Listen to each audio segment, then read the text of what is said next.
This is a documentary about this book, which is about this museum, the Air and Space Museum's Udvar-hazy Center. The book is laid out chronologically, much like the museum, going from the earliest flyers, that aircraft was made by the Weizmann Aircraft Company, through World War I, that's a SPOD, to the rise of the airliner, that's a Pan Am Clipper, through World War II, Focke-Wulf 190D, to the jet age, Boeing 707, to the Concorde, and even the space shuttle. There are lots of really important planes featured in the book and displayed in the museum, like the P-47.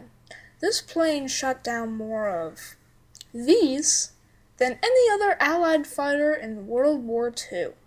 The reason why? Gun, gun, gun, gun.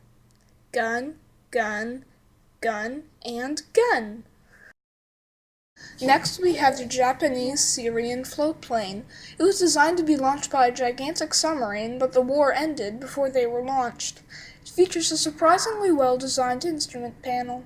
The Concorde is the only supersonic passenger airplane ever successfully operated. It was retired in 2003, and its last flight was to here. Ah, the Huey. This iconic helicopter is the most successful helicopter ever. It set the basis for most helicopter designs and served with distinction in the Korean and Vietnam Wars. This is the F-105 Thunder Chief. This fighter bomber saw action in Vietnam and was nicknamed the Thud because that's the noise it makes when it crashes. And it does that a lot.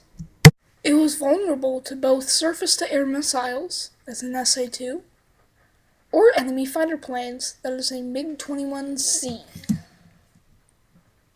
Finally, we have the future. This is the F-35 prototype, the X-35B. It is currently the world's most advanced aircraft. It is able to take off and land vertically, and even hover. This is because of its advanced propulsion system. The book also features a lot of weird aircraft in the museum collection. Near the end of World War II, the Germans built a variety of innovative aircraft that they hoped would let them win the war. One of these is the Messerschmitt 163 Comet. It was the first rocket-powered fighter, and it was nearly impossible to shoot down, as it went at speeds over 500 miles an hour.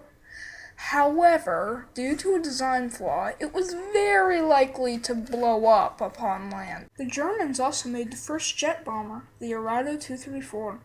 It was faster than any Allied fighter, even though it was twice their size. It's also a great reconnaissance aircraft.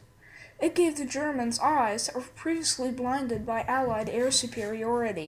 And finally, we have the autogyro. This contraption was popular in the 1930s and works like this. The propeller pulls it forward, while the helicopter blades provide upward force.